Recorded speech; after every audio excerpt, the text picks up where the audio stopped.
With more than 20 counties grappling with the ravaging drought in the country, Deputy President Rigathi Gachagua were launching a business program that will bring together the government and the private sector in working together so as to solve the issue of drought in the country.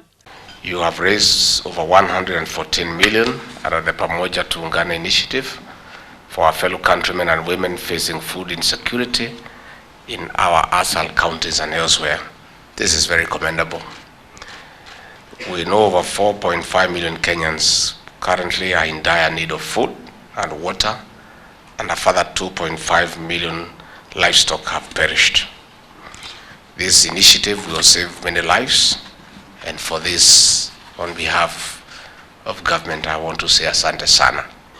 Rigathi, however, pointed out that he was given responsibility by President William Ruto of coordinating the national government, county government, humanitarian agencies and the private sector to look for urgent resources in food distribution in the country, insisting that the situation is very dire in the worst hit counties and that no child will miss school due to lack of food and water. I've been tasked with the responsibility to reinforce the call to action, which I hereby do.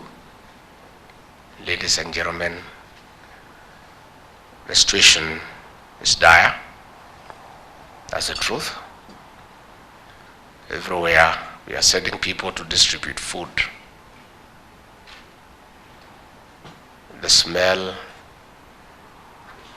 of dead livestock is now sitting.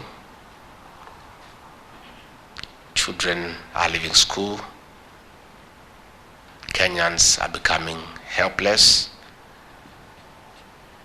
and I call upon you, please, to dig a little bit deeper in your pockets and see what you can do so that we have a concerted effort to make sure that no Kenyan, not a single Kenyan, dies from hunger, and children do not abandon school for lack of food. Rigathi also insisted that farmers in Nyandarua, Kitale and other counties that have surplus of food are willing to supply it to the government so that they can distribute to the most affected counties in the country, adding that no Kenyan will die due to lack of food and water. The farmers in Nyandarua, the farmers in Kitale, Usian Gishu, Kakamega, Busia, Vihiga have food, and they are willing to support areas where there is no food. We need some money to compensate them in a small way because we can't take it for free because they need to plant for the next season, and we need money to transport that food. And this particular initiative of getting food from counties that have surplus, I will request the private sector to assist us in that aspect. And I would like to ask you to consider urgently to raise some money for us, because the farmers in Nyandarua were saying last night, how can people die and we have food here? Can somebody come and pick it and take it to them? But we also cannot take it for free. We have to give them some little compensation. The second in command also called on the private sector to at least dig deep into their pockets and help the government to come up with 2 billion Kenya shillings, money that will be used to end a drought situation in the country. I therefore want to invite the private sector to partner with us. I appreciate what you have done, the 114 million. But I must say that is good enough. But the situation we are in, we need money. We need interventions.